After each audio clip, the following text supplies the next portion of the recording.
July, obviously collaborating with a lot of companies in the public and private sector, academic institutions. When we see any activation around Mandela Day, the Nelson Mandela Foundation is the coordinator for that day. So we also have the Archive and Research Department, which is where I'm situated as the archivist in Nelson Mandela Foundation. So with the dialogue and advocacy work, as you can see on my presentation there, I've given you guys an example of justice, dialogue and advocacy initiatives that we have currently launched lately. So we had an exhibition called Threads of Solidarity. It was launched in this year in April. We also had a dialogue that we hosted at the Constitution Hill around land redistribution. I hope we all know the importance of land, right? So during Madiba's leadership, South Africa, especially black people, had to be allocated at least 30% of the land. But as of today, that was like a huge failure because not even half of that percentage belongs to black people in terms of land ownership. And we can all relate to that, right? So that dialogue was all about land redistribution in Constitution Hill in Joburg. So, okay. At the bottom there is our well-known Nelson Mandela Annual Lecture Series. So those happen every year where we invite speakers from all over the world to come and talk about critical social issues. So the current lecture that we had was last year where we had Mrs. Albanese, where she spoke about what's happening in Palestine, the genocide and all those issues. So those are the examples of the speakers at the bottom that we had who spoke on the Nelson Mandela Annual Lecture. Thank you. So with the Nelson Mandela International Day, it was declared by the United Nations to be celebrated on the 18th of July. So I've also attached different examples of what we do as the Nelson Mandela Foundation in partnership with many other institutions in the public and private sector. So we have the Nelson Mandela Hot in Walk and Run in July. Those of you who are in Pretoria always attend the Nelson Mandela Walk and Run in Pretoria. That happens on the 5th of December to commemorate the passing of Nelson Mandela. So at the Archive and Research Department, where I'm situated as the archivist, we are mandated to protect and preserve Nelson Mandela's legacy and to make sure that his archive is a living resource that is accessible to researchers. So what's the point of having Nelson Mandela's archive when researchers can't access it? When I say researchers, I don't mean academics only. Researchers, societies, government institutions, media agencies, anyone who needs access to the archive, obviously for good use, not for commercialized purposes. So that's what we do at the Archive and Research Department. I can't really see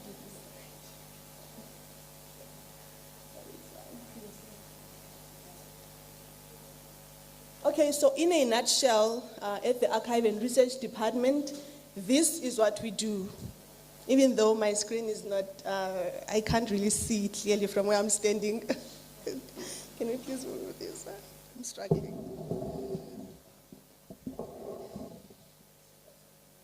It's the banner. It's the banner. Sorry about that. We're trying to make space for the screen because I can only see half of it from where I'm standing, and it's not easy.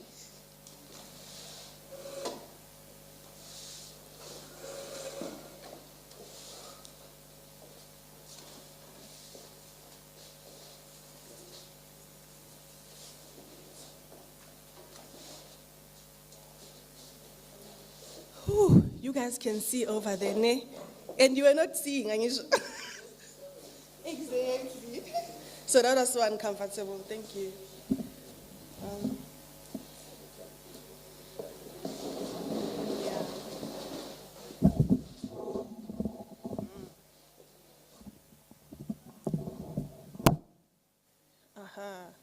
You guys can see clearly, ne? Exactly. Thank you for that, David. So in a nutshell, ladies and gentlemen, and our students over there, in practical, this is what we do. Dr. Musako mentioned the theoretical part of most of my work. So while I'm standing here, this is the practical part of it as a practitioner in the field. So the Nelson Mandela Foundation operates in the CLEM fraternity, and anyone who can tell me which alphabets in the CLEM that my institution operates in. At the back, So we are an archival institution that does memory work and safeguard Nelson Mandela's archive and legacy. That's correct. So in a nutshell, we do archival collection and management around the life and times of Nelson Mandela. We document Nelson Mandela. We digitize and do digital preservation work. So from analog to digital, when you do scanning and wanting to access that material in a digital format. So we do all those kind of work for public access and for global access. We do exhibitions and public programming. We also do user support and public access. So in terms of user support, our stakeholders, as I mentioned earlier, are media agencies. So we also partner with Netflix on a few projects around Nelson Mandela's legacy. We also partner with government institutions when there are commemorations. We also partner with schools when there's a book that needed to include Nelson Mandela's archives for a syllabus. So those are examples of our stakeholders regarding the Nelson Mandela Archive. So as the time went by, the foundation grew, and then there was a refurbishment, because now, instead of the foundation being the post-presidential office as it was initially established, Madiba mentioned and made it clear that his foundation needs to be more than his post-presidential office. So that's when it was refurbished into a memory institution, into a heritage institution that will make his legacy a living resource for the public to access it, for the public to interact with his legacy. Anyone is welcome at the Nelson Mandela Foundation free of charge. So here what you see there is a permanent exhibition space. When you visit the Nelson Mandela Foundation, you will find this space. So it's beautifully curated around his life and times from when he was born up until his passing. So when he was born, when he came to Joburg from the Eastern Cape, when he started his career, when he went to the ANC as an activist, you know, those timelines around Nelson Mandela's career up until his presidential years, and when he died in 2013. So the exhibition is basically all about that. So at the foundation, right at the end of the permanent exhibition, we have Nelson Mandela's post-presidential office. So inside the premises, there's Nelson Mandela's post-presidential office, where he used to come to the office and to sit right on that chair and do work. So when he would do work, he would receive visitors, all around the world, and national visitors, from statesmen, stateswomen, sportsmen, sportswomen. So this is the office that Nelson Mandela would sit in. You can see examples of people who would visit Nelson Mandela. So I tried to at least choose popular faces for my students to at least relate to visitors who would visit Nelson Mandela. So we also have a temporary exhibition space that changes over time. So this space doesn't always stay the same. It is inspired by social issues or social justice issues, both past and present. So these are the different examples of exhibitions that we have curated and displayed at the Nelson Mandela Foundation. So we had our shared Humanity in Action, which was a partnership with the United Nations, negotiating democracy, far left, when I'm facing the door, there's Infinity to the Power of Women, and then the other one is named after Nelson in collaboration with Loughborough University in the UK. So these are examples of justice-related exhibitions that we have curated and displayed at the Nelson Mandela Foundation. So the Nelson Mandela Archive is fragmented and scattered all around the world. What that means is that it is like a huge archive that is all over. So we have the Nelson Mandela Archive at the National Archives. Colleagues from the National Archives can attest to that. We have Nelson Mandela's archive all around the world. So what the foundation did, we took a decision not to go everywhere and collect this archive, but to focus on documenting where the archive is and to enter into partnerships to ensure that it is preserved for future access and use. And then there was another decision that we took, that we can't just abandon what doesn't have a home because we don't collect and we don't have the capacity to collect. But to do what? To have a home, to create a home at the foundation for what doesn't have a home, rather than just abandon because we are not a collecting institution. So that's what we did. Documenting Nelson Mandela. So these are all the databases that you can access online to access Nelson Mandela's archive. If you would like to come to the foundation to sit in our premises, we have a reading room where you can come and sit and go through the archival materials. But all these databases can be accessed online in our digital repository that I'll show to you as I continue with the presentation. So the Mandela Materials Audit is also accessible online. We have the Presidential Years, which is also a website on its own that feeds from the digital archival repository of the foundation and the foundation's website. We have tributes, honors, and awards. So those are awards best owed to Nelson Mandela. We're talking about street names. We're talking about names of animals that are named after Nelson Mandela.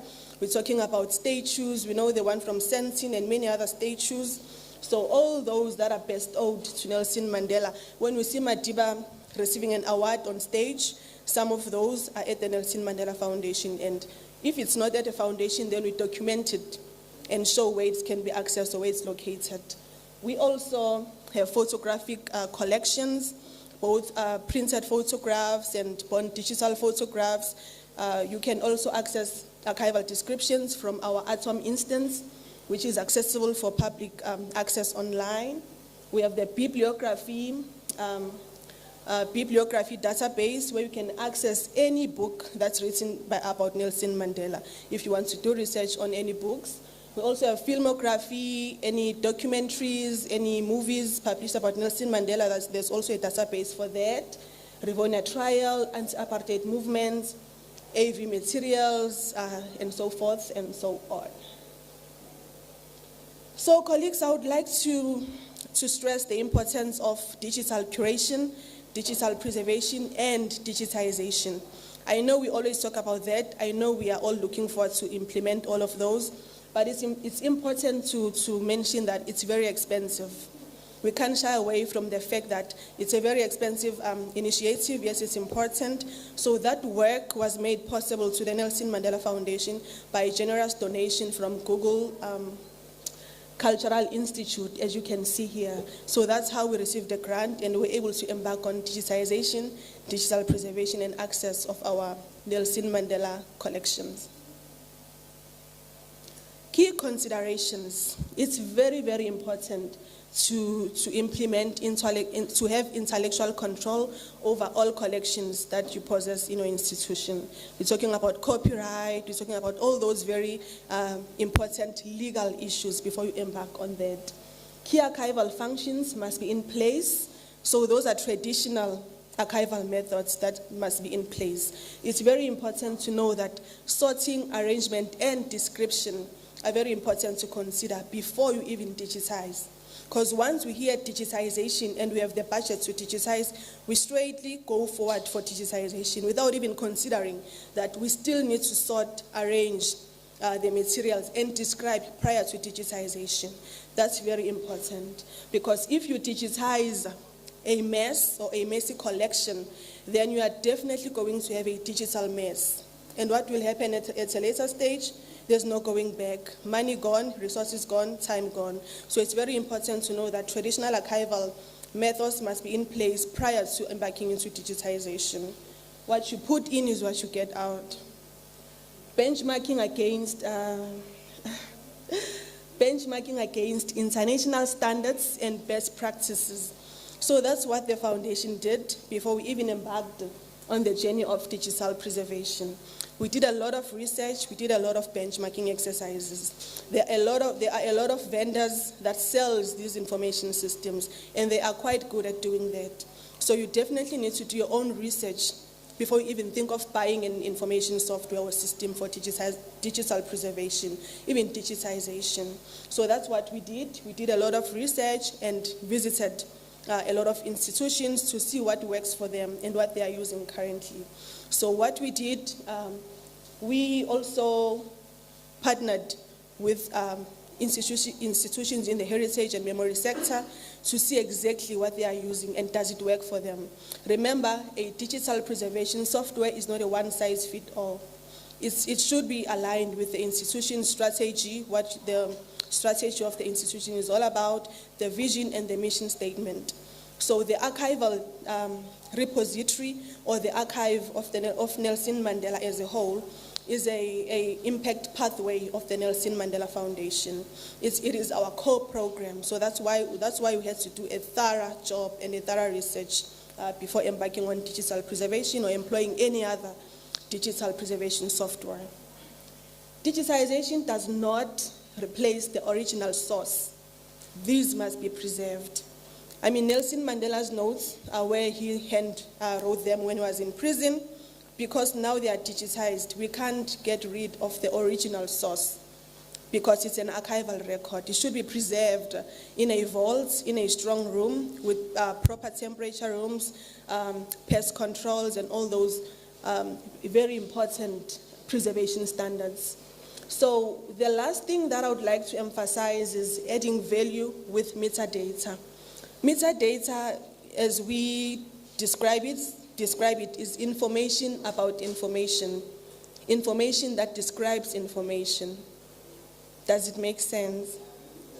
Yeah, so that's what metadata is. So without metadata, without proper metadata, then the outcome of your digital archive is also gonna be a nightmare. What you put in is what you get out. If your metadata is not correct, or if there's no metadata at all, how are you going to be able to easily and instantaneously access the archival materials upon request? So if there's correct metadata in place, you can quickly find what is required. For instance, there are communications departments in every institution. When, for example, there's a need for a press release to be out by this afternoon, and we need archival materials to attach to that content for that media report. How are you going to find what's required if you can't even search for what you need from the repository? So searchability is made easy through metadata. Metadata is very important. So this on your screen here, what you see is the homepage of the Nelson Mandela Foundation digital archival repository. It is called ATOM. ATOM is an acronym for Access to Memory. It is an open source software. It is web-based. You definitely need to have hardware like computer and Google search engine for you to access ATOM. Definitely needs to be connected to the internet. It is open source, so anyone can access it from everywhere around the world. So what ATOM does, it is an archival description software for metadata. It provides both public and institutional access to repositories of archival institutions. What we do with ATOM is metadata creation. All the digitized items need metadata. When you search the Nelson Mandela Foundation digital archival repository, you will insert metadata for you to find what you're looking for. So this is what it looks like. And the importance of digital curation, as previous speakers mentioned, is that digital curation allows archives to move beyond buildings. It allows archives to move beyond basements. So that's very important. It allows memory to travel, right? Remember during COVID-19 when there was this hard lockdown, a lot of people couldn't continue with work. A lot of researchers couldn't continue with researching what they needed to do for their studies, for their projects,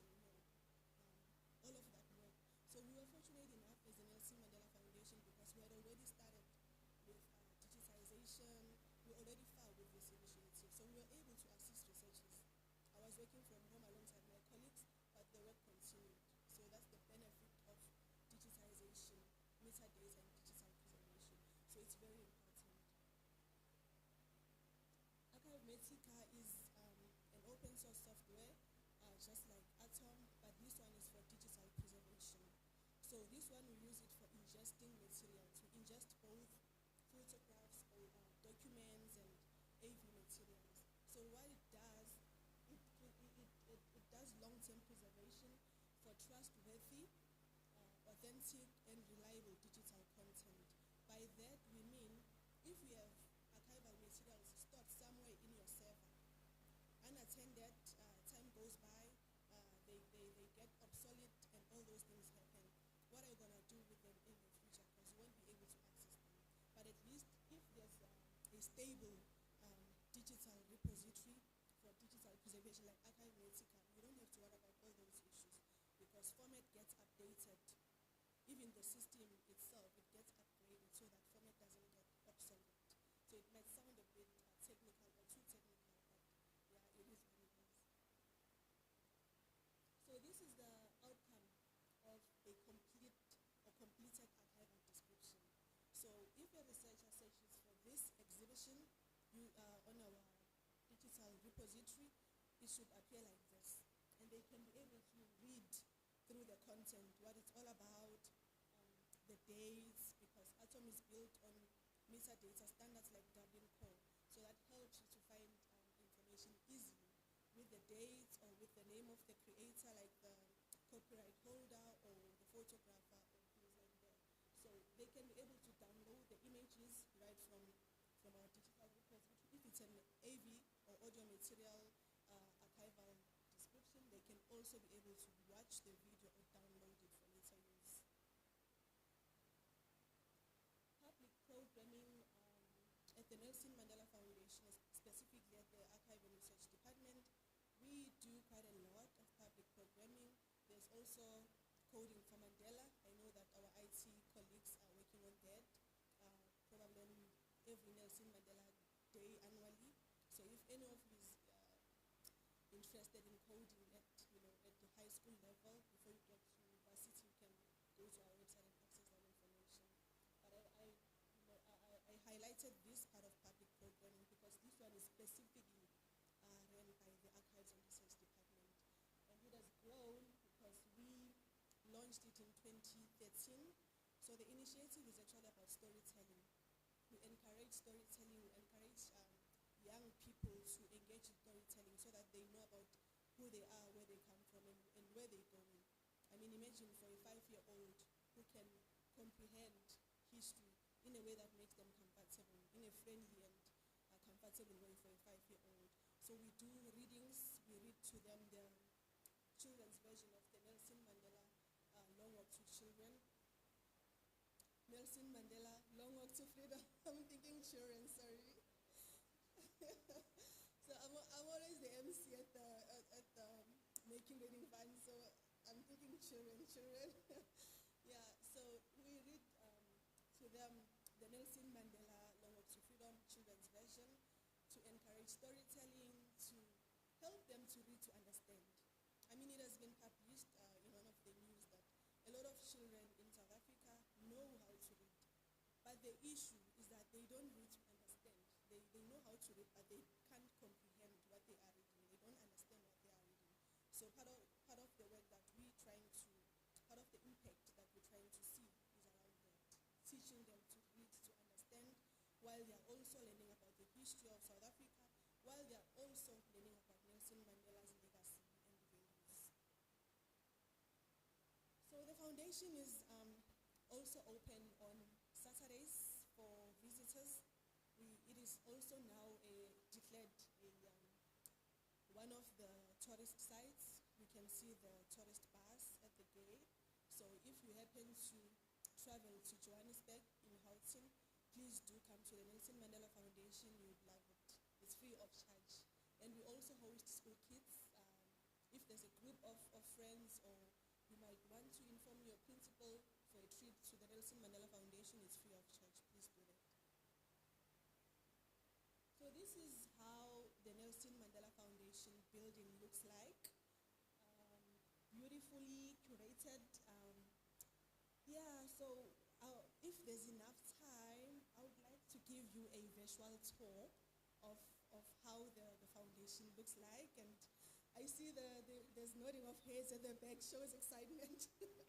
So yeah, if there's enough time, I would like to do this tour. So this tour is very special to my heart because it was done pro bono by the University of Johannesburg, Banting Road Library. So the colleagues donated this kind of a service to the foundation so that at least when we do these kind of advocacy works and we travel and we do these talks, we can at least show people how it looks like. Then we can feel even though they are not there like physically.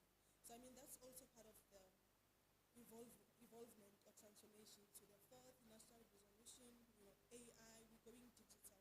People don't need to be physically in the space to learn about the space. So that's what we're also trying to achieve. So we will come back for a tour. Let's just move forward.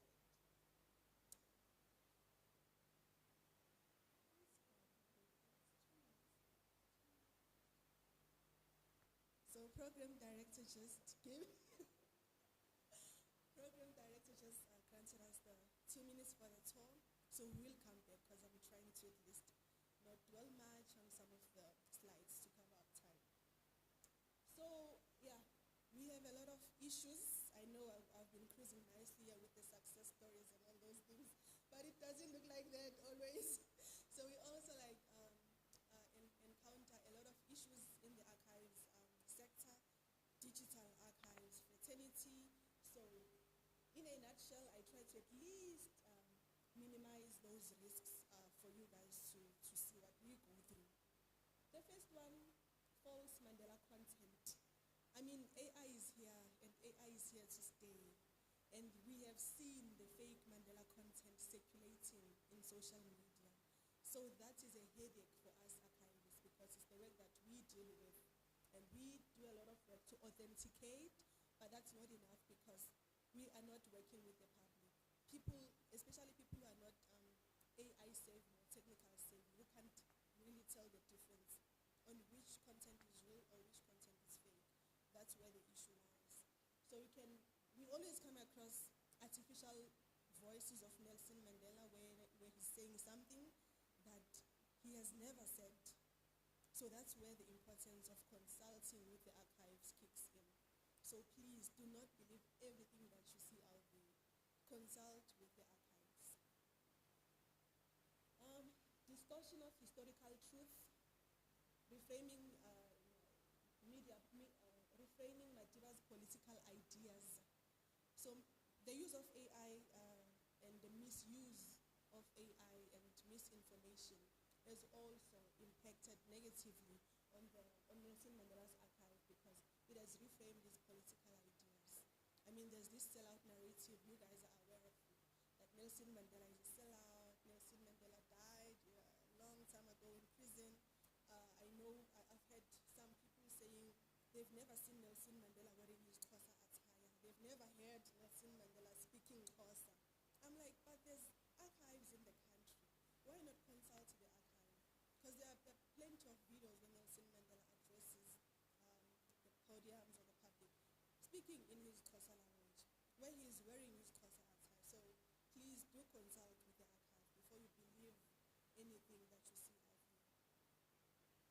Commercial exploitation of Nelson Mandela's name, unauthorized branding, endorsements, and ads. So you can see all over there are scams about Nelson Mandela Foundation, granting competitions or raising funds for bogus scams. So we also go through that. Be careful. The Nelson Mandela Foundation will not ask you for any money or any competition that you will win a car. So those are examples you can see from the foundation's website. They news about donor scammers circulating. They news about people winning, claiming that they won cars from the foundation using Nelson Mandela's name. It doesn't exist. You will not win a car. We don't have cars. We are donor funded. Please be careful. legal and ethical gaps, it's currently difficult for us to regulate the use of AI, even in the country, because there's no real governance in terms of law. That is still developing, that is still new, so yeah, we hope that as time goes by, there'll be strict laws and rules against the use of AI, because there can be AI for good, but for AI, the bad use of AI, this is not acceptable. So good use of AI, I can make another presentation about it in future. Erosion of trust in archives. Yeah, that makes our jobs difficult again, because now it's the public's doubts on us versus us working towards the public to trust us. So with this misinformation in the era of AI, misinformation spreading within seconds. So it's very important for archivists to also think around those lines, that we can't trust over this era of misinformation. Okay, so as a conclusion, I opted to use one of Madiba's codes, and it is dear to me. It is my favorite code. It reads, in the life of any individual, family, community, or society, memory is of fundamental importance. It is the fabric of identity. So what I'd like to say to support what Madiba said here is that if memory is the fabric of identity, then that justice to that memory depends on who we have access to it, right? And it is our responsibilities as archivists to make sure that access to memory, let's do that one, baby, and then I'll take your questions, Annie. Huh? Question? Huh?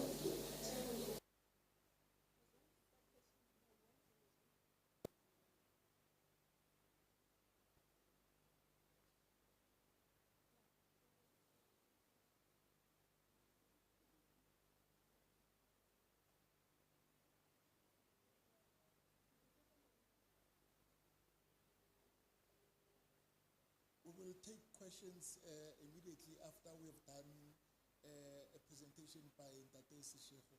So for now, let's have the virtual tour of Nelson Mandela and then Nelson Mandela Foundation, and then have Ntate Seshego. Afterwards, it's question times. Question time.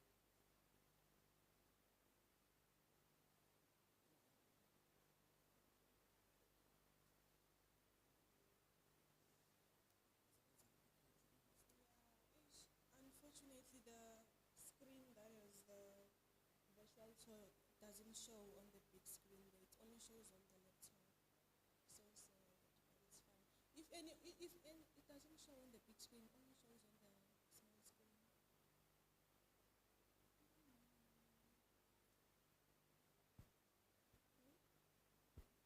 Okay.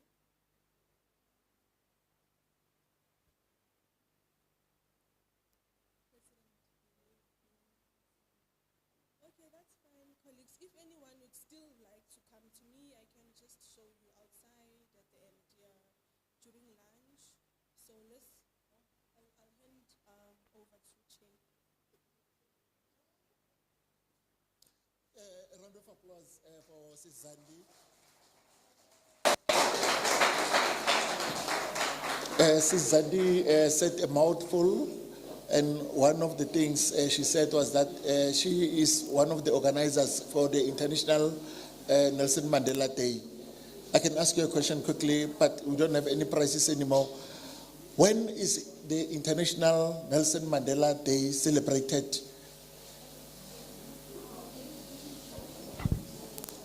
Okay.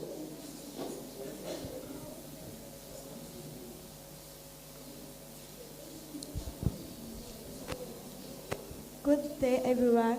My name is Linisa Sekoko. The day is celebrated in 18th of July. Thank you.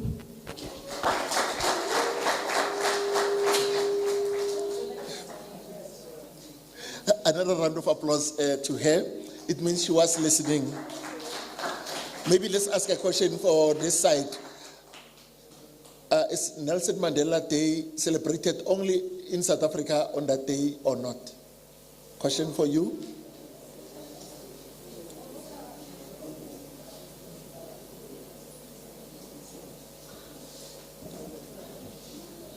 Yes, there is a hand.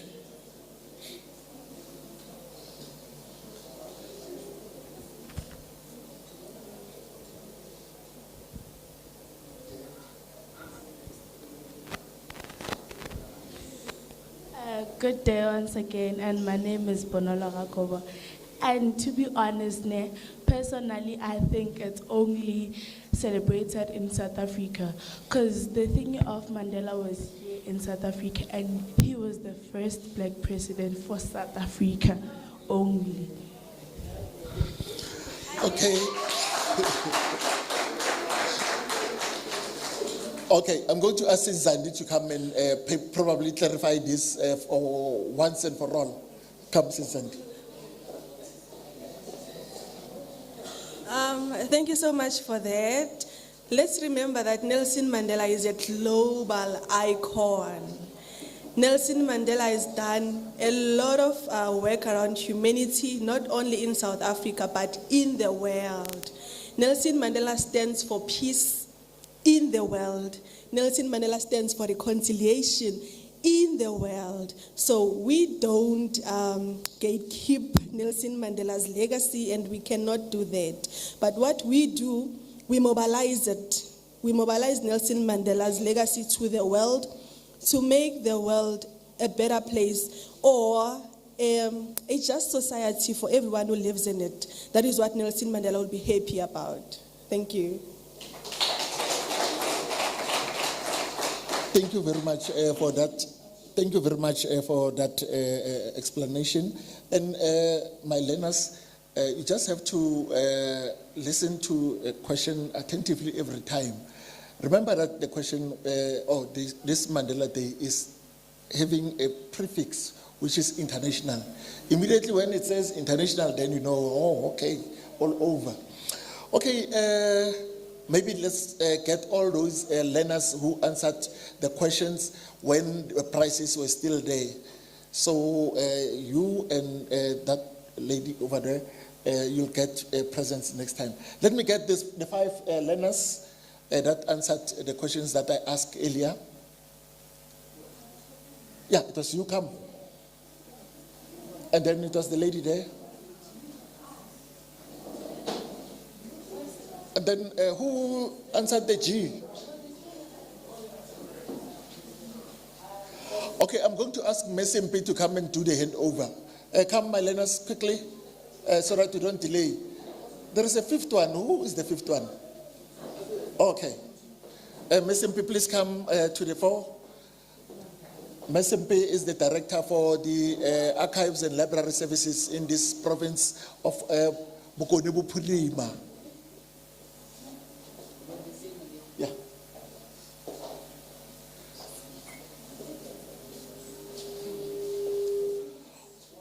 Okay. Where is the roving mic?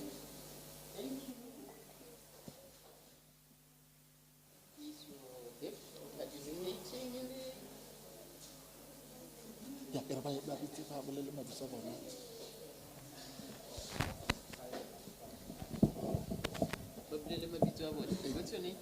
My name is Tembinko Sinopech. Okay, this is your gift. Thank you. Thank you, Tammy. Okay, and then? My name is Kutlano Butielo Divinity. I would like to greet you all again, and I go by the name Sipoga Petilo, Gamahlale Secondary School.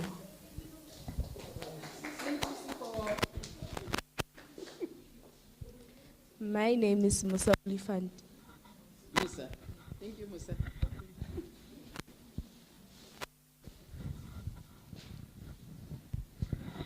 My name is Bonolo Rakobo. Thank you, Bonolo.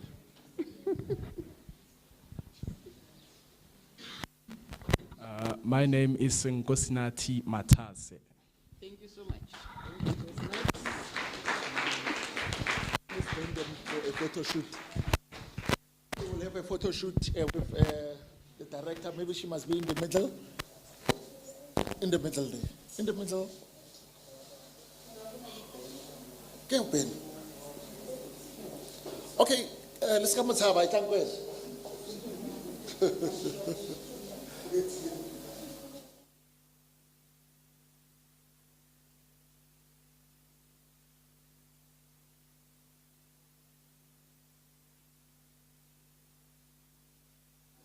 Okay, thank you very much, Ms. MP, for handling that one for us. Now, yes. Now, we are going to go to our last speaker, which is Mr. G. Seshogo. Or Seshogo. Oh, okay. Now I'm learning Setswana. Ladies and gentlemen, are you still with me? We are going to have Dr. Seshogo, who is coming, is from the Northwest Heritage Sites. And his bio is that he's the assistant director. I'm not going to give you gifts anymore. His bio is as follows. He's the assistant director in the Museum and Heritage Unit of the department. He has done computer science, advanced project, strategic project management, advanced diploma in management from University of Free State. And this year marks 12 years. He marks 12 years in heritage, in the heritage field, and 30 years for working for government. A round of applause for this dedicated official, Dr. Seshogo. Please come and address us. Dumelang bagaetsho. Good afternoon. My name is Gilbert Seshogo. As the program director have already said, Ketswako Department of Arts, Culture, Sports and Recreation in the Northwest. Can you go to the next slide? Bagaetsho, as we said, the theme, the safeguarding our shared history. As you all know that history can give a fuller understanding of oneself and one's common humanity, so that as people, one can better face the future. I remember Khosi Seratsakama at one stage said, you will not know where you're going when you don't know where you're coming from. So history is very, very important in our lives. Then as people, our future depends on the protection and preservation of this heritage, which is part of our history. You know, in South Africa or in Africa generally, renally that sad history. Remember, at one stage, the British came here, they abused us. The French in some parts of Africa came here, they abused us. The Afrikaner at one stage also in South Africa were here, they abused us. So that's the history that we are having, and right now we are having this problem in South Africa where our own brothers from the African continent are also selling us poison, of which you guys must say no to it. Like South Africa is having a serious problem of drugs as we speak. So we must say no to that. Can you go to the next slide, please? Let me also, since that I'm from the field of heritage, let's talk about heritage. What is heritage? You know, a person's heritage is made up of practices and traditions that are passed from one parent to the other. I mean, from a parent to children. Sometimes we refer to it that we are passing it from generation to generation. Remember earlier on we saw these guys dancing here. That's part of our traditional or our heritage, the practices that shows that you are a Motswana or you are a Xhosa and all that. So those practices are the ones that determine our heritage. heritage is also, people also have national heritage. A person who was born in South Africa, as a South African, you have a South African heritage. And automatically, once you are born in South Africa, you are also an African. That means you have an African heritage. Can you go to the next slide, please? Then the other issue is the issue of language.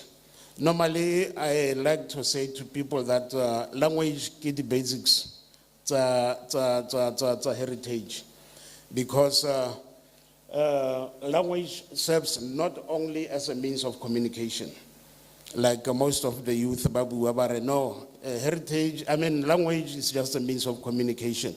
That's why it's important when you speak your language, so that it does not lose the meaning. Because it embodies, it also serves as a repository of cultural knowledge and identity. Earlier on, the speakers, Baba William before me, they spoke of archives and all that. Those are the repositories where this heritage must be is stored. It embodies the tradition, social practices, and values of community, allowing individuals to connect with their roots and express their cultural uniqueness. You know, it helps you to connect with your roots so that you know where your parents are coming from, where your roots, and all that. And this has also been approved by UNESCO. It's been recognized by UNESCO as part of our oral traditions, and it's also part of our intangible heritage.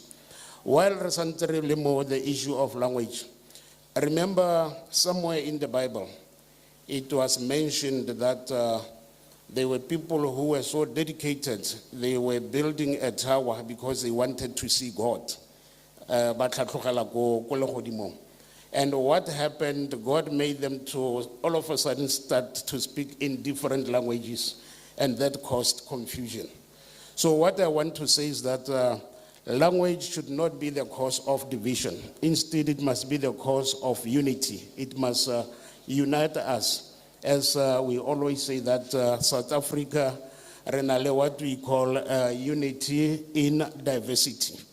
So language should not be something that is going to divide us. We must preserve our languages, but at the same time, we must not preserve divisions amongst ourselves.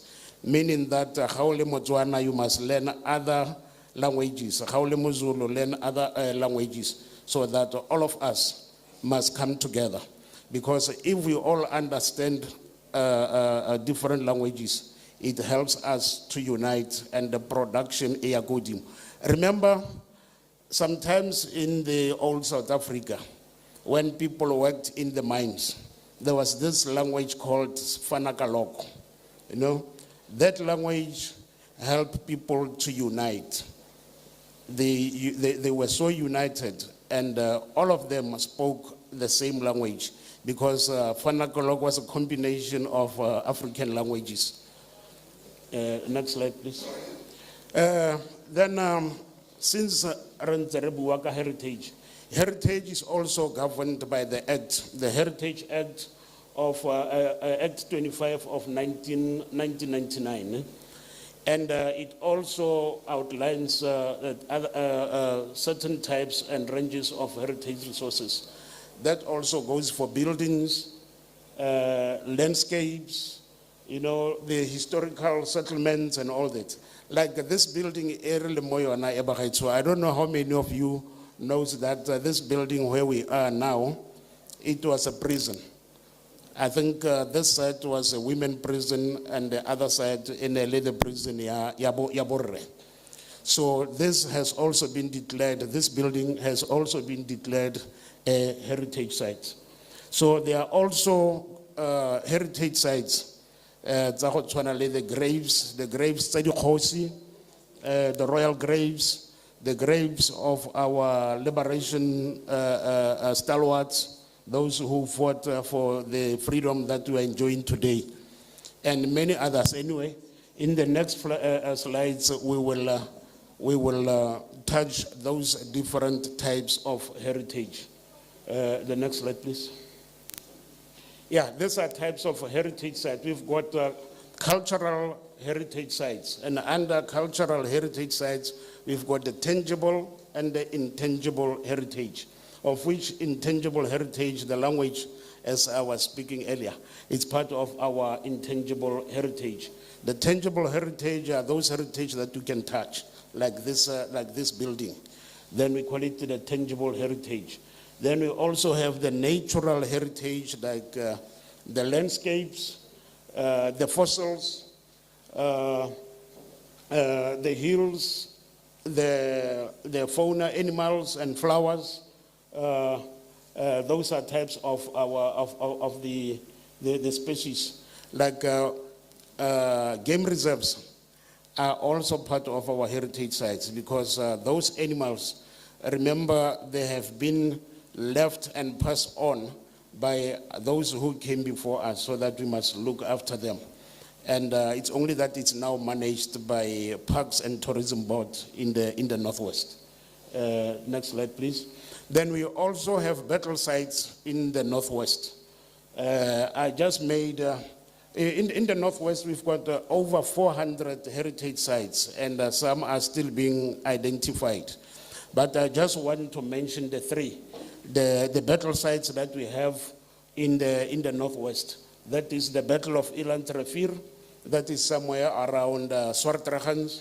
We also have the Battle of Tigele, that the battle that took place somewhere around Mafikeng, and the Battle of Derdepoort, which is along the borders of Botswana and South Africa, where Kgosi Lentswe fought with the Afrikaners, Kgosi Lentswe of the Bakhatla people. Then we also have historical sites, places like the Pomfret military base, that is in the far western corner of the province, near Tosca, as you go to Bray.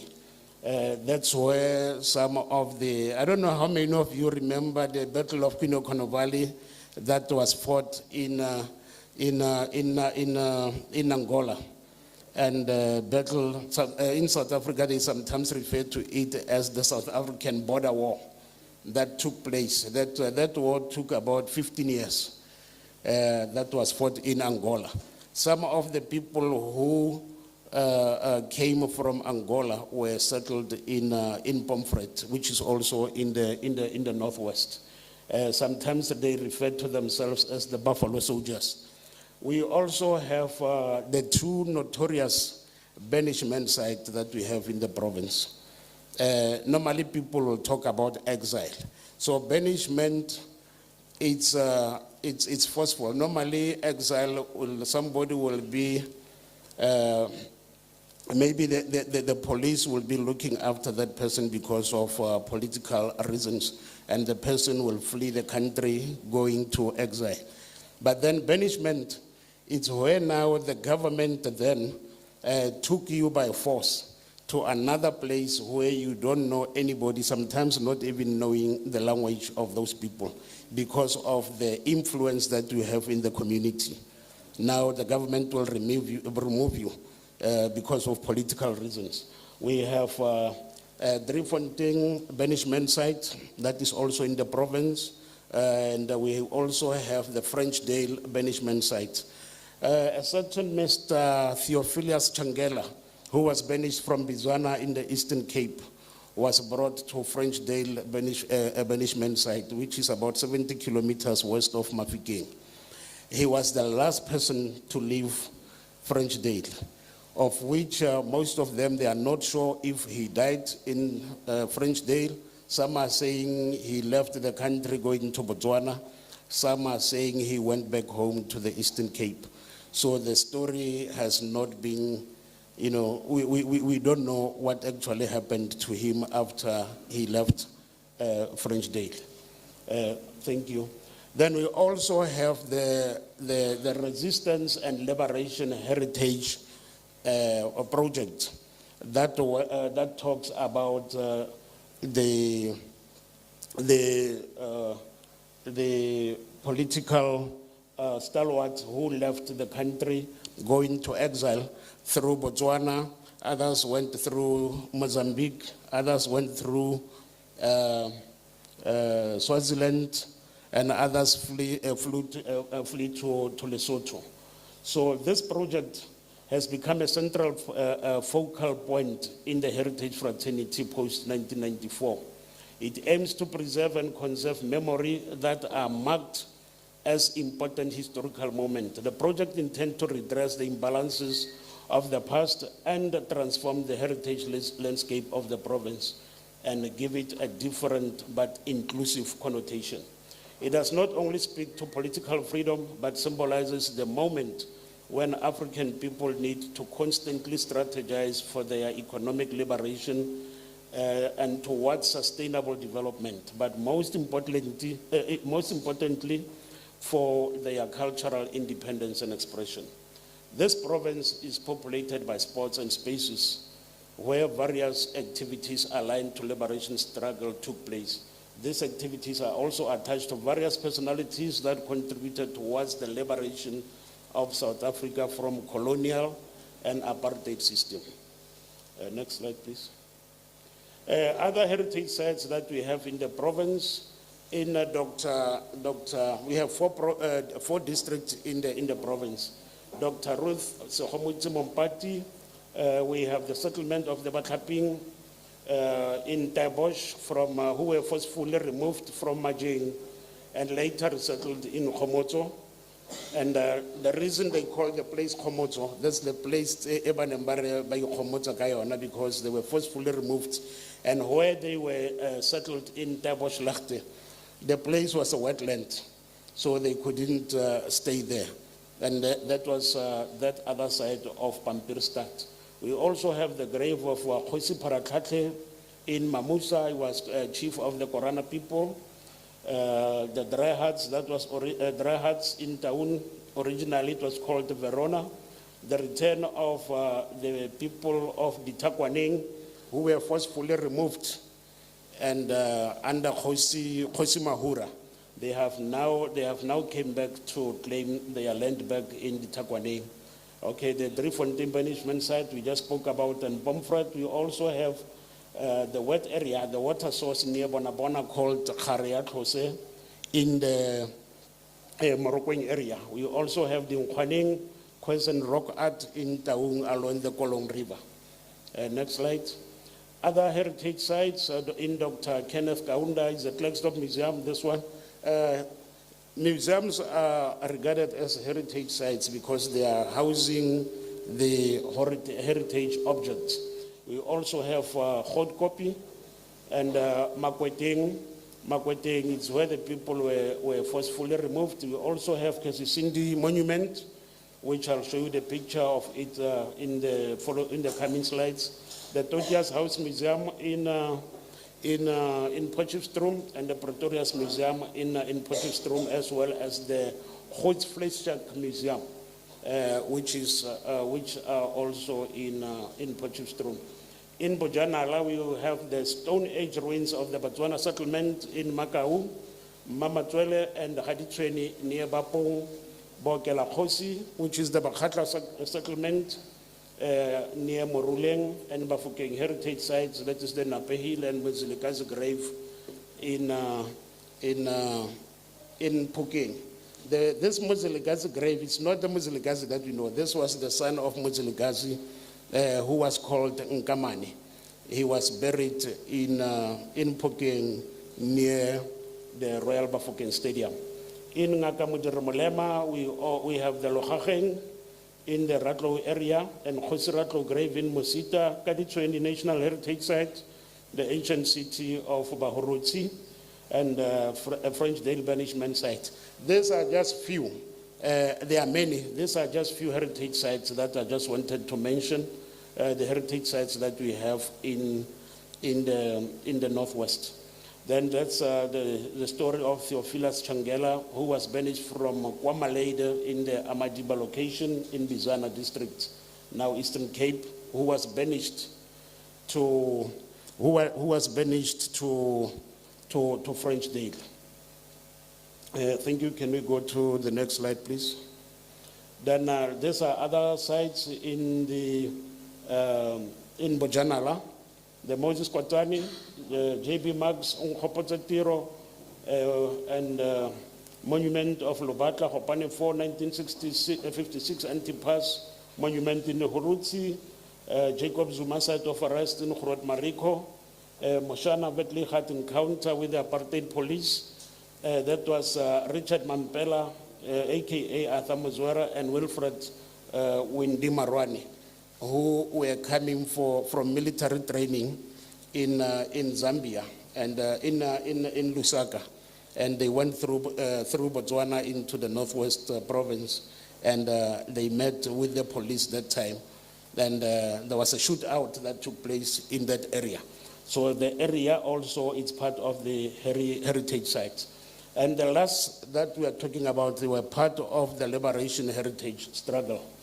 Then we've got two of the World Heritage Sites that we have in the province. That is the Town Skull World Heritage Site. That's where the skull of a human being was found in 1924 by Raymond Dutt. Then we have the Vredefort Dome that we are sharing with the Free State, of which the bigger portion of the Vredefort Dome is in the Free State. Part of it is in the Northwest. Then I would like to talk about the heritage conservation bodies. That is the NHC, SARA. We have the PRA in the province, the Local Heritage Resources Authority, which is the municipalities, as well as the traditional councils. We also have the unit where I'm working, which is the Museums and Heritage Unit. And we also have communities. Next slide. Yeah, these are just some of the pictures of which they are part of the liberation heritage.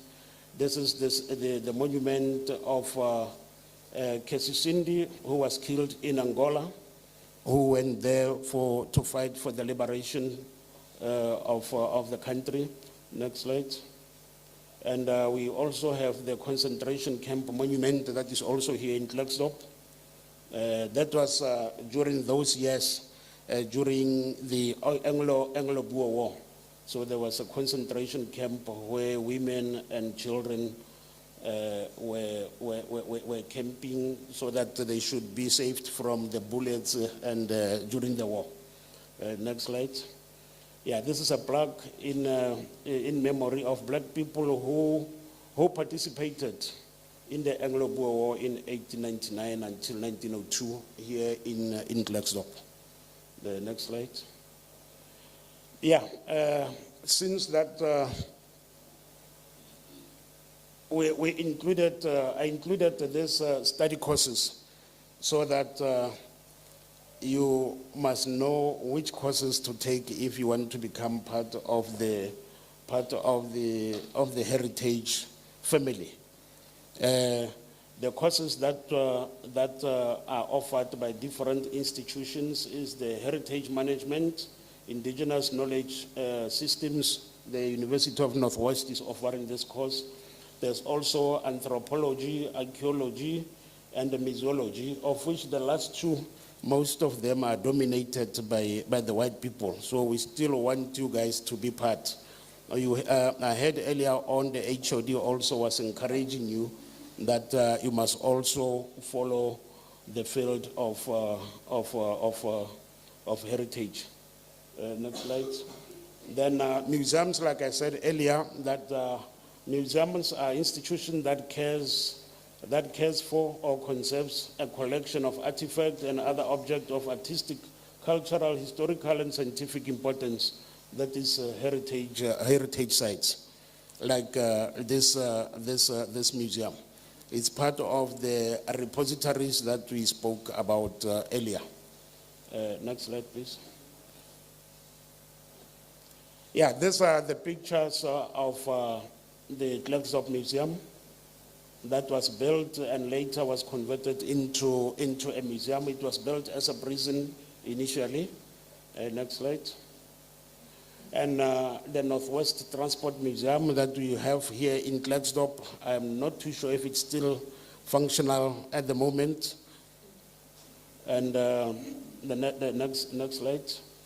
Okay, these are some of the courses again. The Robben Island Museum in partnership with three SADC countries, Botswana, Namibia, and Zimbabwe, are also offering courses that are referred to Robben Island Museum Spring School that you can also check. There's also the African program in Museums and Heritage offered by the University of the Western Cape and the Robben Island Museum.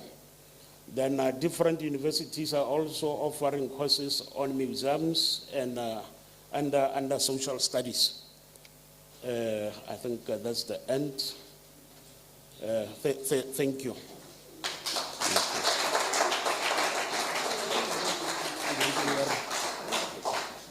Yes, I think our learners have learned one or two things.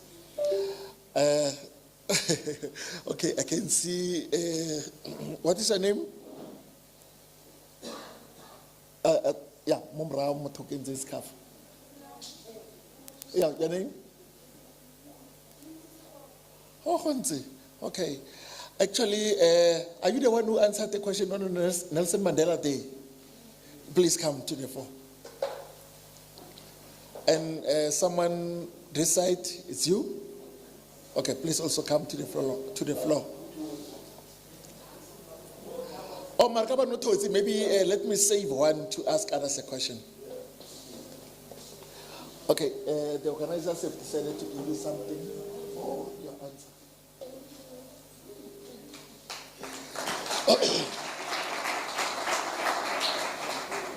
Okay, here is the last token that we can give out. Last question.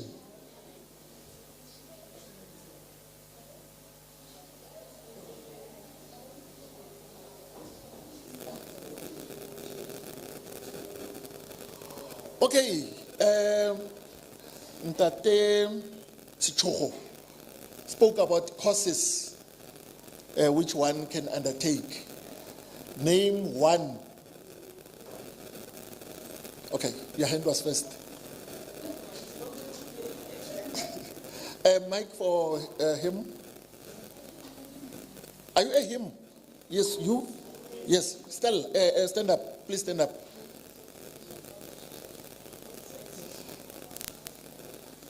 Your name and thereafter the answer. Good day to you all. My name is Umulemo Wangona. The answer is heritage management. Matsaho.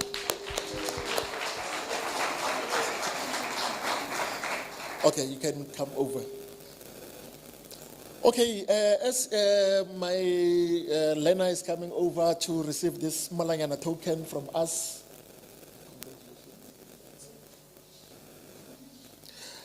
Now we are going back to our program, and now is discussions, meaning questions and answers. All the presenters who were making presentations, please listen attentively, because the learners and the audience will be asking questions. Okay, so we are going to probably take 3 questions this side and 3 questions this side. And please indicate your question is directed to whom.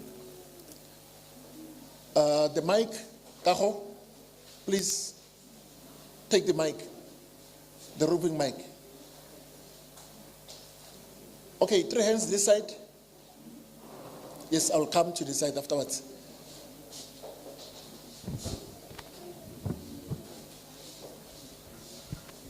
Okay, once again, my name is Bonola Rakobo. So, Mr. Dennis, I have a question for Ms. Mieka.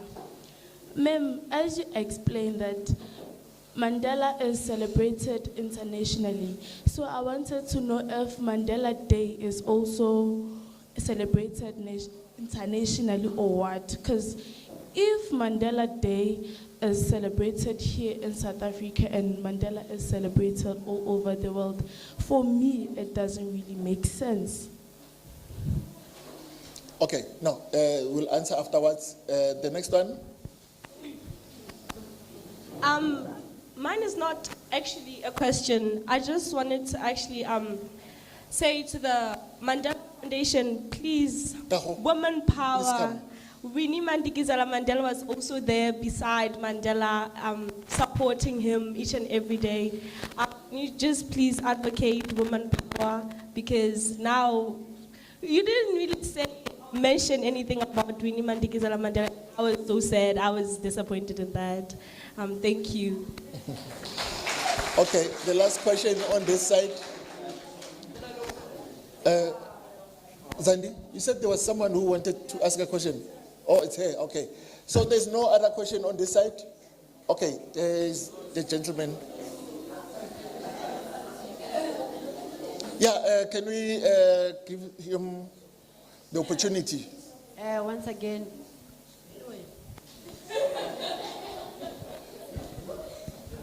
okay. Miss Nyeka, I would like to What ask is your you- name first, Abuti? Temingosi. Okay. Miss Nyeka, I would like to, you spoke about AI and how it ruins Nelson Mandela's legacy. I would like to ask you, how do you think we can change how AI is used so it can better people's legacy? Okay, thank you. Let's have the three hands from this side. Okay, yes, let's the two learners and then the honorable here in front.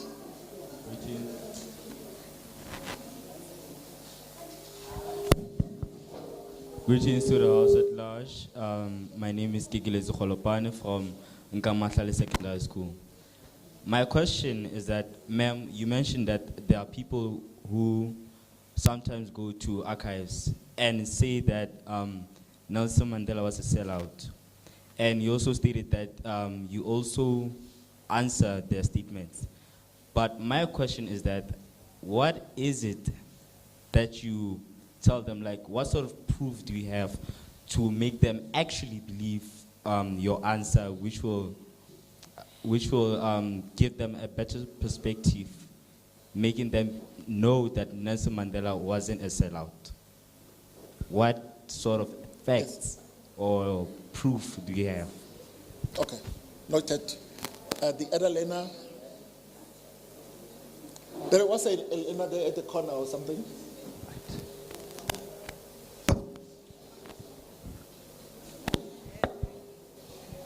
Good day, everyone. My name is Bonolo William, and my question goes to Ms. Nyeka. As you mentioned earlier on about coding and other stuff, I just wanted to know how it works, because I'm interested in coding and other stuff.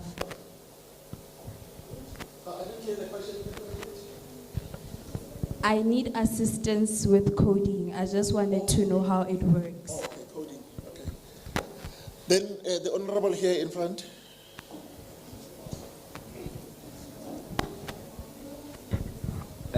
Quick one. Ke kopa re se tshogo. A re favor ka go Mesembe. ne ke kopa re se tshogo a re favor, especially nna ka explanation ya the meaning of kgosi ko boja, gore in a nutshell what did that meant, or what does that mean? Two, I re ga araba eo, the meaning what does that actually mean? I know it got a kind of a broad history about Bakhatla, Baga, Khafela, Komurule. Two, I'm favor gape ka ntlha gore king town Town skull. Town skull bagaetso, you know, ha e sale ke tsalwa go ntse go te town skull kwa ga Tobias ko Vetse and all those kind of things. Ana re sa tla or se tla tla or go diragala. Thank you.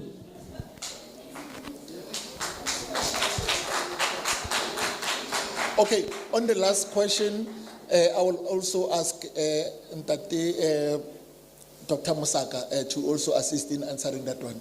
Okay. No, I can read that this Choho will answer, and then thereafter we'll go to Dr. Sechoho. Okay, Sis Zandi was Bakmele.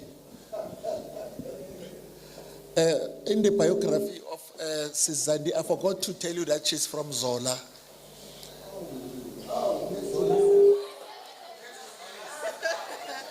Yes, I'm from Zola. Emma Potini, Gamshayaza. Yeah, I'm also a township girl, all the way from Ezola. Yeah, I love the spirits from you guys. This is what Umadiba would be proud of. You guys should come to the foundation for a youth dialogue. Ne? Ane? I'm proud. Okay, so to answer your beautiful questions, I'll start with the one around Mandela Day. So you are interested in knowing why is Nelson Mandela International Day also celebrated internationally when Nelson Mandela is from here in South Africa. You said it doesn't make sense to you. So yeah, looking at who Nelson Mandela is and studying his legacy, Nelson Mandela is a global icon. Even if we like it or not, the impact he made through his life and times has been locally, nationally, and globally. So it makes sense for the world to celebrate Nelson Mandela and for countries to work together to make the world a better place and to make the world of Nelson Mandela's dreams. So Nelson Mandela stood for peace, reconciliation, and many other beautiful things that led to this democracy today. So he didn't do that only in South Africa, but he did that also internationally. Are you settled on that one? You still don't want them to celebrate International Nelson Mandela Day? Okay.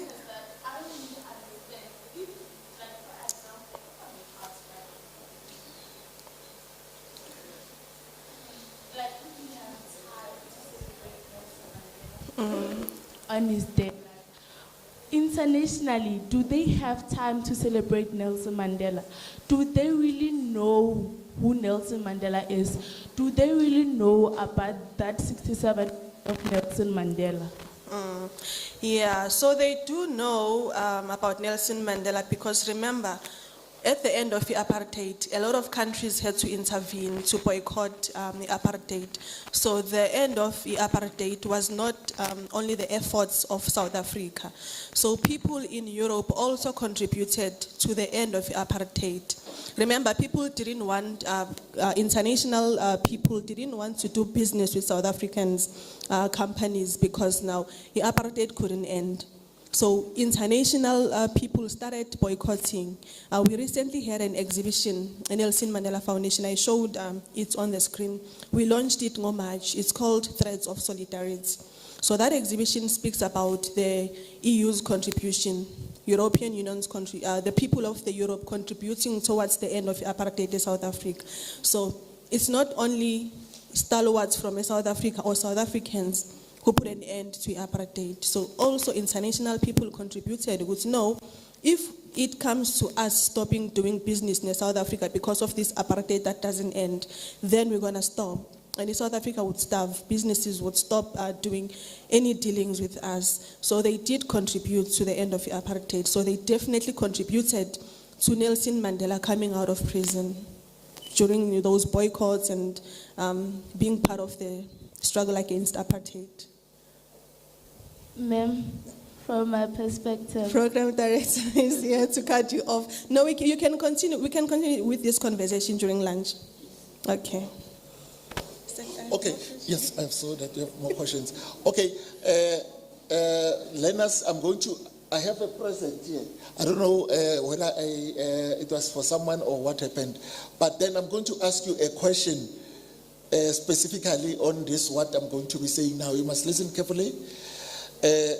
Dr. Mosako spoke about UNESCO, or when I was introducing him, yes, in the introduction, I spoke about UNESCO. So I want someone who is going to answer me, what does UNESCO stand for or do? Don't Google it. I want you to answer me straight away. Okay, then while I'm on that one, the reason why the Nelson Mandela Day is an International Nelson Mandela Day is because of the UNESCO. The UNESCO that I asked about, that you must tell me what it is. It is a day that UNESCO set aside to say this is a day for us in the whole world to celebrate Nelson Mandela. Okay, who can tell me what does UNESCO stand for? Okay, we'll go to the lady here in front. Okay, then Zandibuya.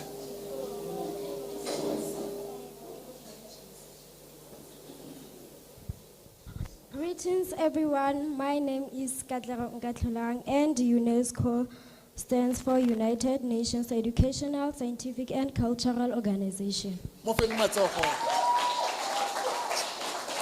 Okay, you can come and clap your hand.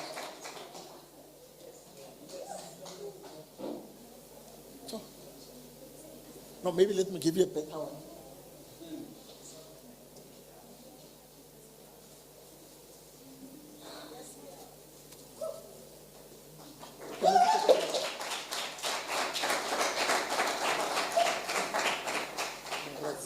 Okay, Ms. Zandi, please come and answer the remaining questions. Okay, so moving on to the question about Winnie Mandela. Okay, so the reason why I didn't specifically mention Winnie Mandela in my presentation is because I mentioned the category of associated people as one of the databases. Excuse me, I mentioned the category of associated people amongst many other people who contributed to the struggle against apartheid. So Mam Winnie is part of those people, and her archive is also featured alongside the archive of Nelson Mandela.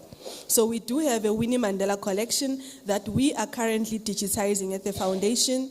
We've processed it. It sits with the Nelson Mandela Foundation, but it is still in the hands of the family. Remember, there's also the Winnie Mandela family, there's also the Nelson Mandela family. So we have not distanced ourselves from Winnie Mandela. She's part and parcel of Nelson Mandela's legacy, whether we like it or not. And we love Mam Winnie. I mean, I'm also a big fan of Mam Winnie. So she is part of Nelson Mandela's legacy. Her archive can be accessible from the Nelson Mandela Foundation. From where you're seated now, if you do have a phone with you, you can go to the digital repository, as I showed to you earlier, and search Winnie Mandela. I mean, you'll get probably more than 100 archival descriptions that are about Winnie Mandela's archive.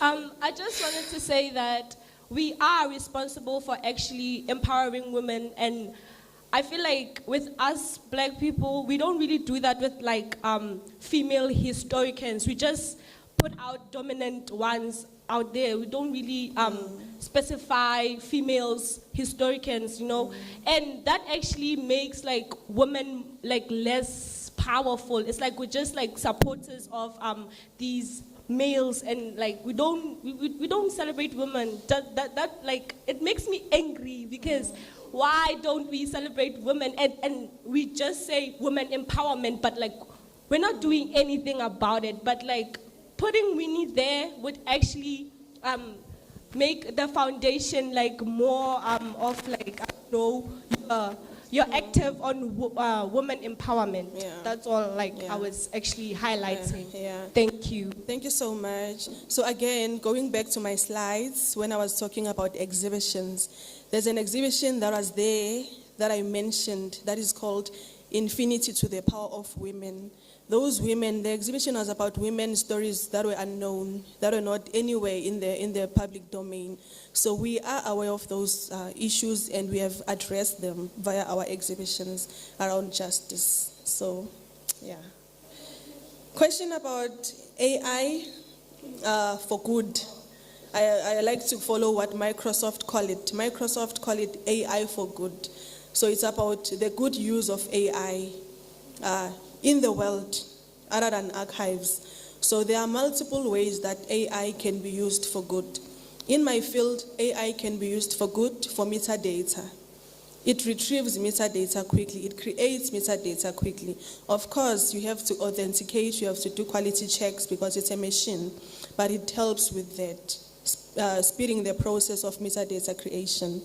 Another good use example of artificial intelligence is that with AI, processes are easy.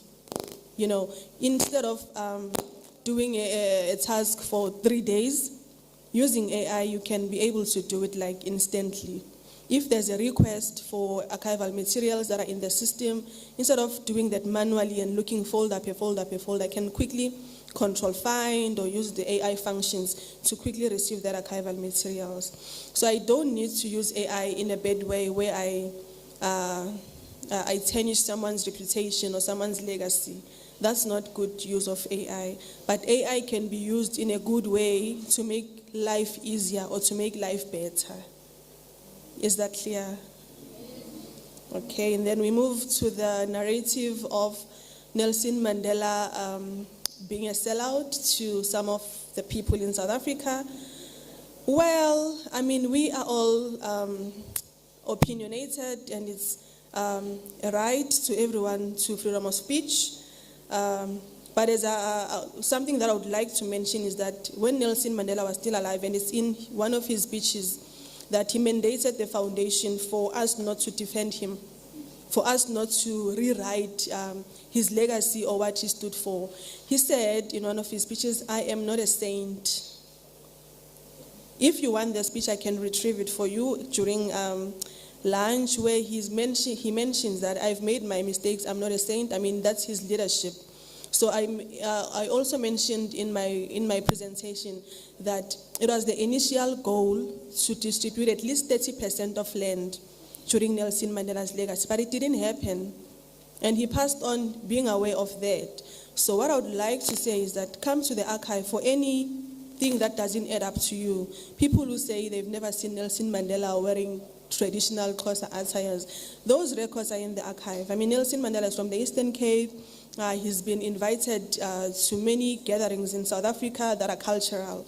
So that information is in the archive. You can even go to the SAPC archive. As I mentioned again earlier, that Nelson Mandela's archive is fragmented. It's all over the world. So national archives also have that kind of archival collections where you can go there and authenticate what you hear in the world or around you. So in order for you to be sure of whatever that you're hearing is correct, make sure that you consult with the Nelson Mandela Foundation or any other archival repository like the National Archive, Maiboy Archive in Robben Island, Cape Town. There's a lot of institutions that hold or safeguard Nelson Mandela's archives that you can go there to quality check information or to authenticate information around narratives that are going around. Is it clear?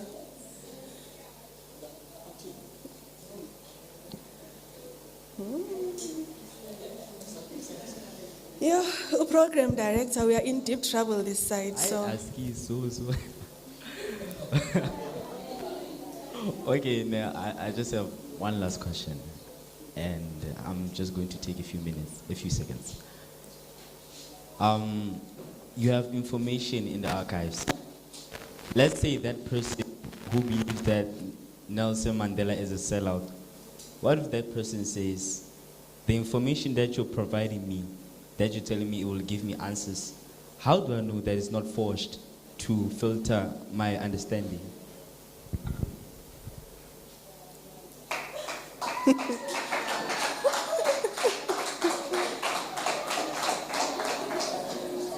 Listen, guys, archival materials are primary sources of information. How do you forge an archival record? When Nelson Mandela was in Robben Island, in the very same cell, if you can see footages, SAPC had the footage of Nelson Mandela's cell, right? Back in the days, before the Nelson Mandela Foundation even existed. We didn't exist like back in the day. So those videos that captured the cell, that shows the desk calendar that Nelson Mandela used to write notes about dreams, notes about his health, dates about visits. It appears in one of those footages. The very same desk calendar written in his handwriting is now held at the Nelson Mandela Foundation as an archive. So if we have multiple sources saying the same thing, in academic research, we call that triangulation. I saw Doc going out, so we call that triangulation. So you definitely have to triangulate. If the Nelson Mandela Foundation says this is the document, triangulate with other repositories, right, for you to come to the conclusion that this is the final document or the primary source document. Thank you. Okay, the program director will chase all of us out now. Okay, Coding for Mandela. So the Coding for Mandela is an initiative that the Nelson Mandela Foundation participates in to commemorate Nelson Mandela International Day. So it's not solely or initially our initiative, but as I mentioned in my slides, that we also do quite a lot of coordination and partnerships. So this is a partnership with a lot of tech companies like Microsoft, Dell, HP. So if you want to learn more about this initiative, you can just Google Coding for Mandela. It shows which institution did the initiative and who you can contact. So that one is like easy to access in terms of information going forward. Coding for Mandela. Yeah. And then if you are stuck, then you can go to the Nelson Mandela Foundation website. There's a form that you can log there and then inquire about this Coding for Mandela. One of our colleagues will get back to you with information. Thank you. A round of applause for Mr. Sichogo.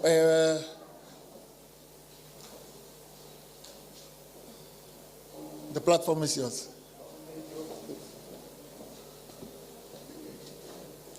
Dumelang gape bagaetsho. You know, the question that was raised by Re Moagi, you'll remember the African names are descriptive by nature. When they call you Moagi, it is because Oagi somewhere, Moagi somewhere. So the names are descriptive. So Bokela Khosi is the place where the Khosi Tsabakhatla for healing. It was more like a hospital for the royal family and the kings of the Bakhatla people. So that place, it's near Disake, as on the way to Mokhalwaneng. There's a place called Disake, not very far from Disake, there's a place called Bokela Khosi. It was, in a literal meaning, a hospital for the royal family and the kings of the Bakhatla people. You also asked a question that why the Khosi Bakhatla were buried mostly in the mountains and all that. Normally, the Khosi were buried in a secret place where people, not any person will know. It was only the royal family and those who are attached to the royal family who should know where the grave of Khosi is. You will also remember when Nelson Mandela was buried, there was a part at the end where they said people must leave, only the royal family must be there. And I mean the family of Mandela must be there. So it is the same with the Khosi. There are rituals that must be performed when Khosi has died. Hence, they were burying them in secret places. There's also a struggle now to identify other graves of other Khosis, like the grave of Khosi Ratlo of the Barolong in Musita. There's a disagreement. Other people are saying, no, he was buried here. Others are saying, no, he was removed from here after the burial and moved to the other side. That's why there were rituals that were made during those years. Then the town skull. We are also having meetings with the Department of Economic Development, Environment Conservation and Tourism. And they are busy now with the project. They are building the state-of-the-art museum in Taung. And that is the only structure in the whole of Taung that has got a lift, you know, the escalator. They are busy with it. The only challenge that they are having is the financial constraints. Now the project it's prolonging, it's taking time. But the reason the skull has not been brought, according to what we've been told, is because they cannot bring the skull to the northwest because of it needs to be safeguarded. Because a heritage object, once they have been destroyed or vandalized, they cannot be replaced, meaning that history will be gone. Now the skull apparently it's still with Wits University as we speak, but it can only be brought to the province once we can assure them that the skull will be protected. It must be guarded more than the president. But the project is on as we speak to build the museum. And they can only give us the replica if we want to show the people. We can only use the replica for now. But the real skull cannot be brought to the province as yet. Thank you. Thank you very much. Can we give Dr. Musaka a mic to also respond on the matter? Musako. Ke a leboga bagolo le all the people gathered here today. Mabapi le heritage items such as the Taung skull, the Mapungubwe golden rhino, and other materials that had been sourced out in the South African South SADC regions and are being hosted by the universities and institutions of higher learning, with the Mapungubwe golden rhino being at UP, Pretoria, skull being at Maruping at the moment, prototypes, one being at this museum, is that they are safe. However, should there be a strong case,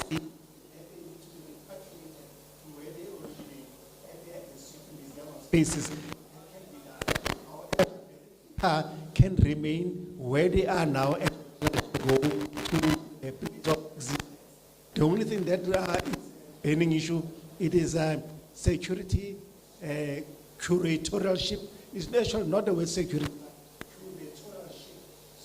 Needs to be harvested so that when we talk about them, they should be attracting tourists to their place of origin rather than the place of exit. Thank you. Thank you very much. Thanks to the speakers for providing clarity and answering those difficult questions. I was unable to also provide some assistance on those ones. For now, I'm going to call Ntate Thabo Kaweng go tla ko pele a tlo nthusa ka go dira closing remarks.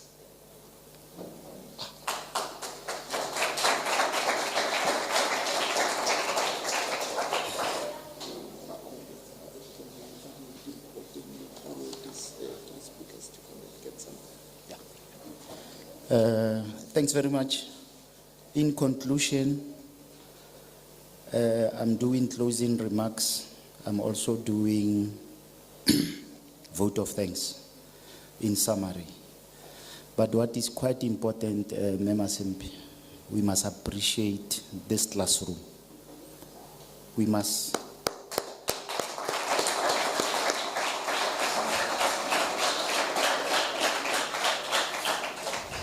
Winnie Mandela, Emma Gamautu. There's a movie where 7 parts episode edlala on Netflix. Yes, sorry, yes, it's a document. Thank you.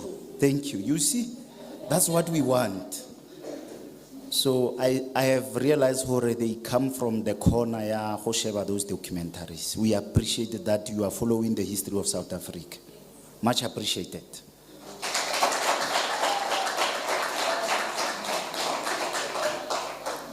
Yeah, the name of the documentary is The Trials of Winnie Mandela. So, in relation to what my sister presented, that's why you had your own submissions and arguments. I've realized. Thank you very much. So, where I work in Mahike in the head office, before I came here, in my table there was a movie as a proposal written by Tinyiko Sempe. That movie is titled Rose-Colored Glasses.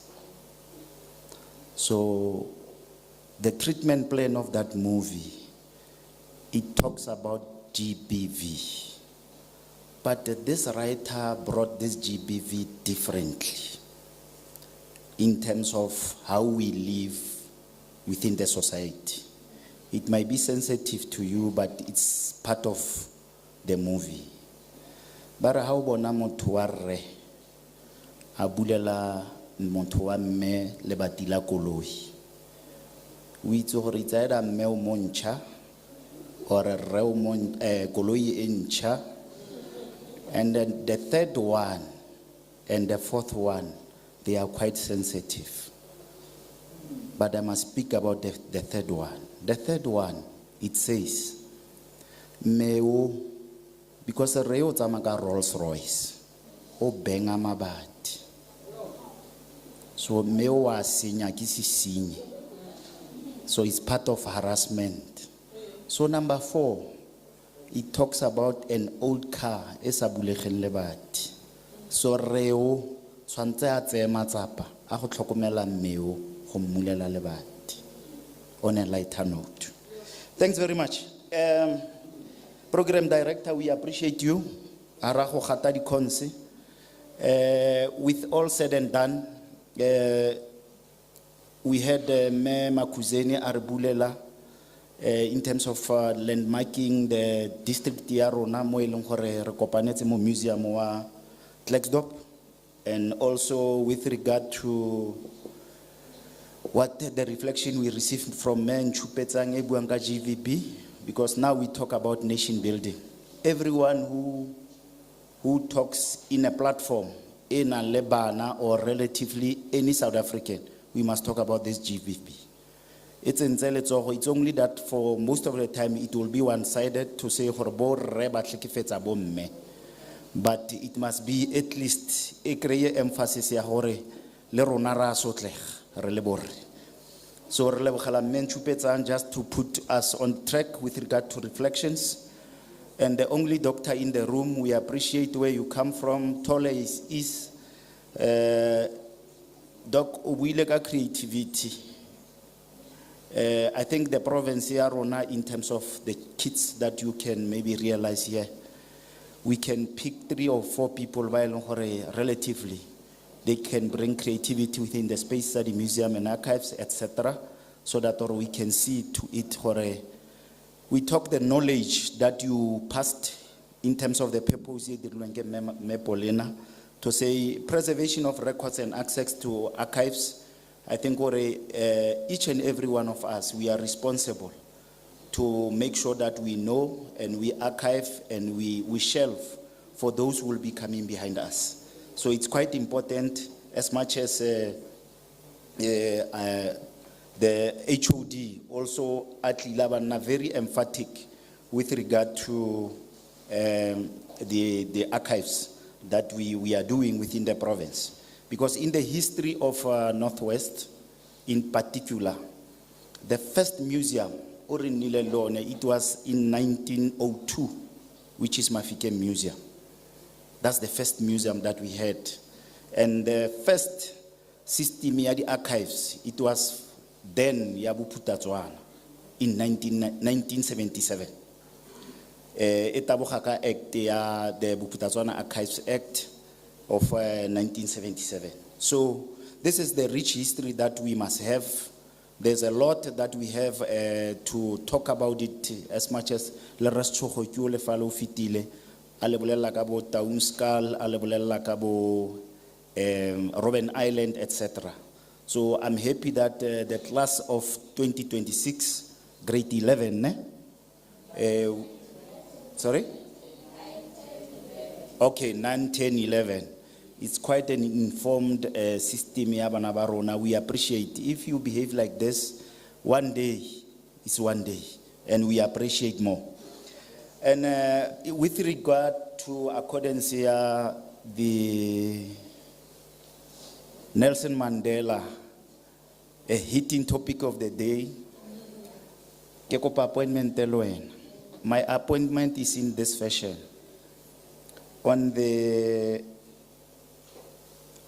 the, I just want to check quickly. Oh, on the 1st of August, 2026, we'll have 8 learners from this group that will be visiting the Nelson Mandela. 8.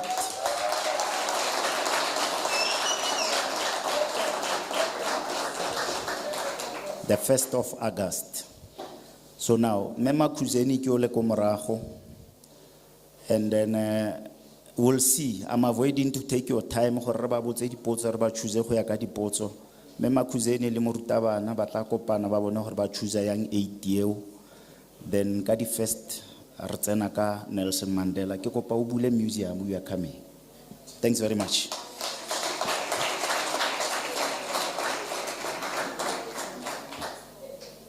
So now, I'm closing that part in terms of what was delivered. Oh, Kunal Matsoho, program director, ke bona matsogo.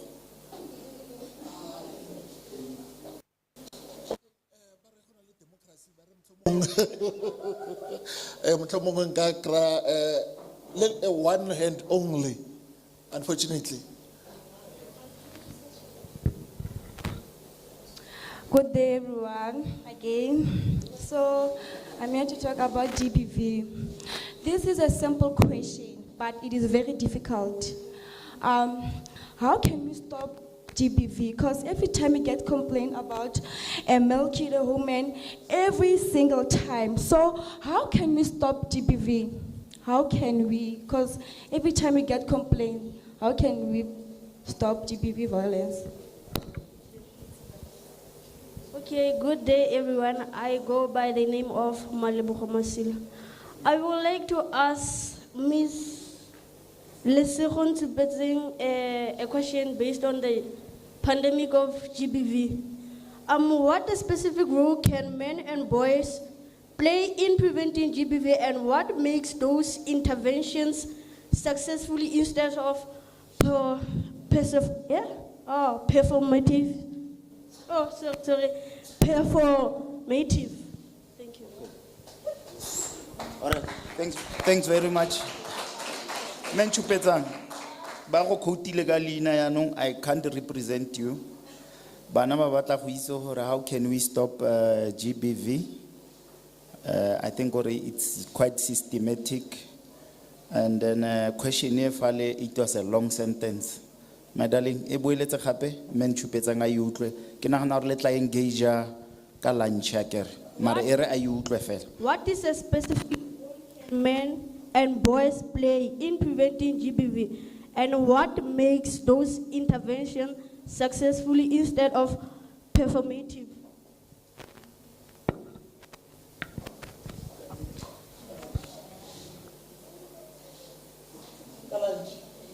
Hey, the agreement is lunchtime. Oh, thank you very much. Huh?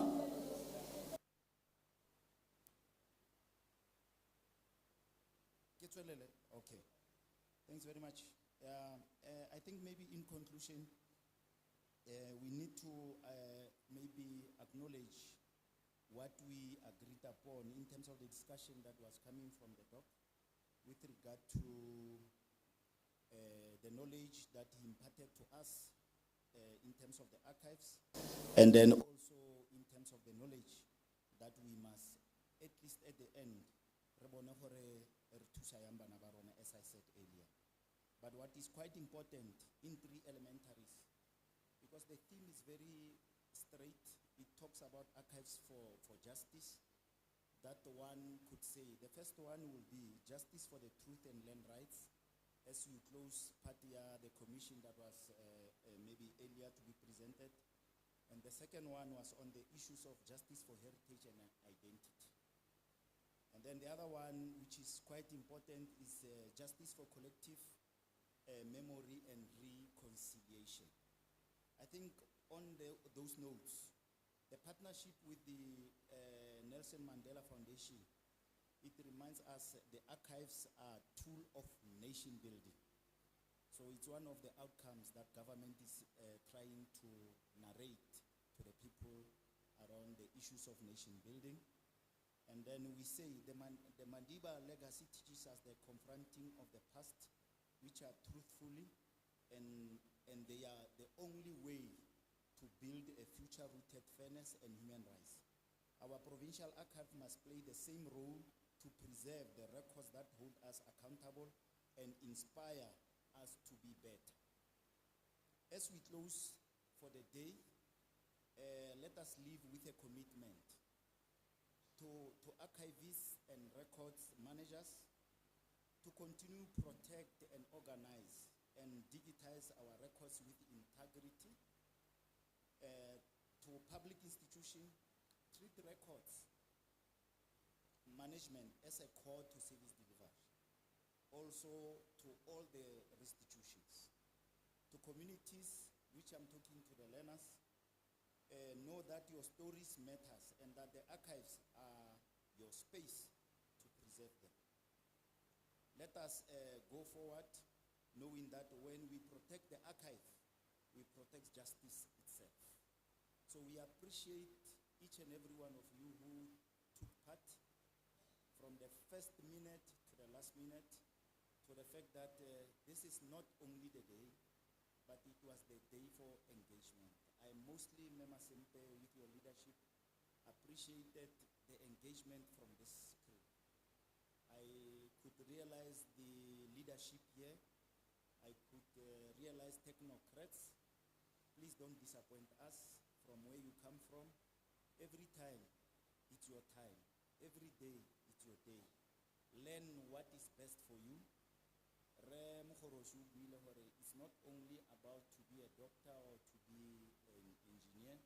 Sometimes from our space, an artist, or maybe whether it's a visual artist or whatever, which is sometimes it will be a multiplier on your career. As I'm sitting here, I write books, but I have my work to do. It's basically what Remokorosi said. So we appreciate from the bottom of my heart, from Dr. KK, closing remarks, as I said, including all those who participated, including our photographers, including the program director, and those who have been quiet. Sometimes bare udidimala kalebak, because sometimes you avoid to repeat what is said. It's not that you are dull or passive, but where you are sitting, you have a comfort that people are leading you. So allow yourself to be led at some point. We appreciate every one of you. Thank you very much, Program Director. Bahakawing ba na le tse pedi tse tharo fa o ka timela Program Director. Bua le nna.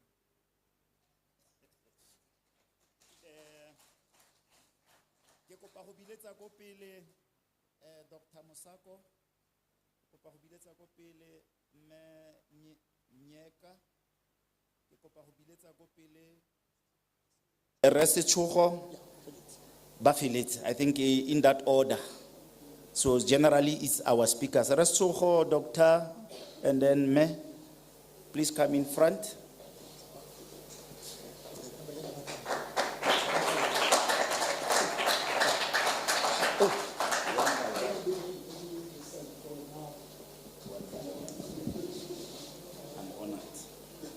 Thank you very much.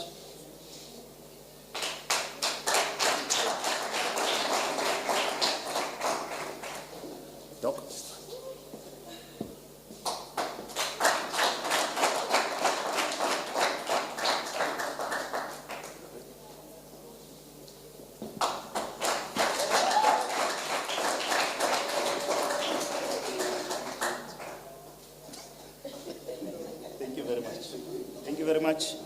Much apprecited. I'm done. Go lebogile nna. Thanks. Okay, maybe I can also get a round of applause for being a good program director. I have a gift here, but I don't know gore ke mang re mo jumping. But if oh, okay.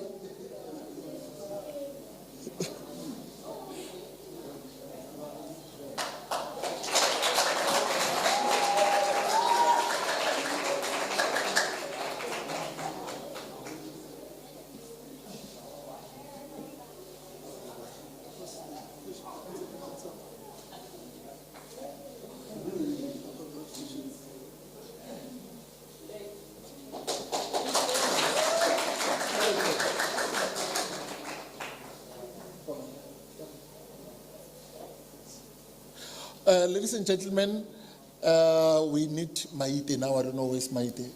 Or who has the announcement for us?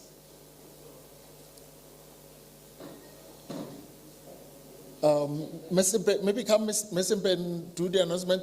Okay, ladies and gentlemen, we're going to have an announcement by Maite Manganye, who's just coming now.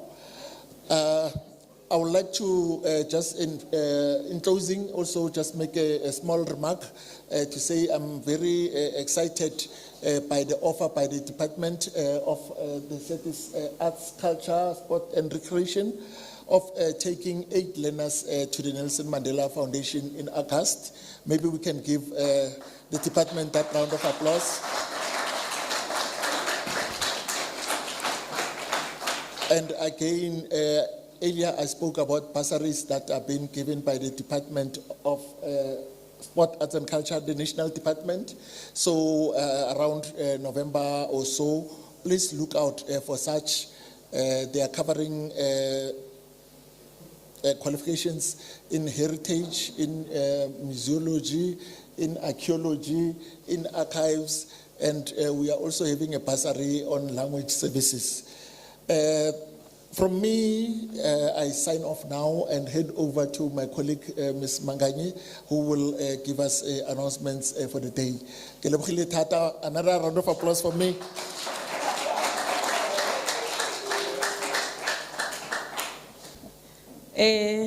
Good afternoon. Good afternoon. How are you? I'm good. Let me thank and appreciate our Honorable Advocate Make for running the day and take until it and taking us to the end of it. We really thank you and thank you our speakers. If it wasn't for you, we wouldn't have a program, we wouldn't have content. So thank you, we appreciate and wish you well as you travel back. Announcement that I have is one for food. We're going to eat because we are invited, right? When you invite people, you say, come eat and learn. Did you learn anything? Okay. The eating protocol will be like this. We're going to have our guests who are our speakers who are going to dish up first. And then we have adults that we have invited. And then we allow school learners to eat because I believe you should leave by 2:30 or before 2:30. And then from there we can have the local organizing committee eating. And then the other announcement is from here, we are heading straight to Maritile Municipality, Goddertage, where we will be continuing with our program. Tomorrow, we're having an oral history dialogue, which the theme for the dialogue is archives and communities. So we will be unpacking the inclusivity of communities into our archives. Be there or be told. Thank you.